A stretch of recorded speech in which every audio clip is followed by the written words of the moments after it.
Welcome back. You're here because, well, you want the important stuff without wading through everything. Exactly. Time is valuable. So today we're zoning in on something that keeps popping up in U.S. politics. The idea of, believe it or not, a third impeachment for former President Trump. Yeah, it's a significant topic, Hmm. and we're basing our discussion today on insights from pasted text, which really lays out the current state of play. Okay, so the source gives us this headline. Could President Trump be impeached an unprecedented third time?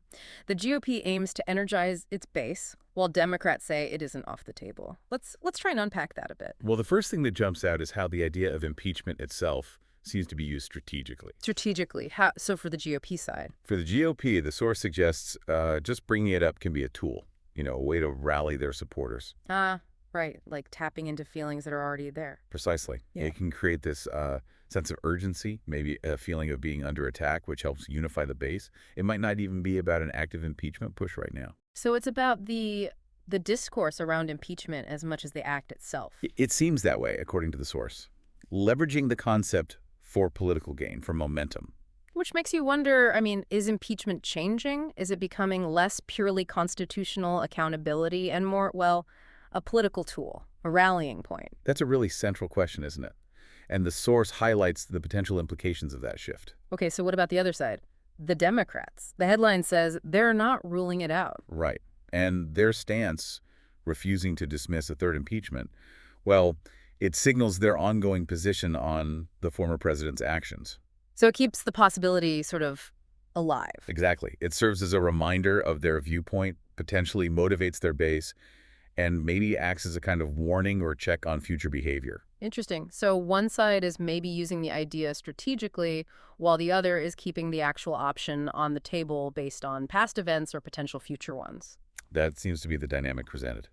And the source rightly calls it unprecedented. Yeah, I mean, two impeachments already happened. A third one? Yeah. Wow, that's completely new territory. It absolutely is. Historically unique, and it could really throw the already deep political divisions into even sharper relief. And potentially change how people even view the whole impeachment process itself long term. Could be. It raises questions about its frequency and purpose. Okay, so boiling it down, this pasted text source gives us a snapshot. Republicans potentially using the talk of impeachment to fire up their base, and Democrats saying, hold on, this is still a possibility we might consider. That's the core tension the source points to. Yeah. It focuses on these political postures, rather than specific legal arguments right now. Yeah. It's about the forces at play. And we should definitely reiterate this deep dive is just looking at what's in pasted text. We're not endorsing either viewpoint or adding our own opinions here. Absolutely not. The goal is just to understand the information presented, the dynamics described in the source. Purely analytical. Right. So as you think about all this, maybe consider the bigger picture. What does it really mean if impeachment talk becomes this frequent? What does it suggest about political polarization today? Yeah, and putting aside your own political views for a moment, what might the long-term effects be on, say, American governance if this kind of thing becomes, well, almost routine, something to chew on?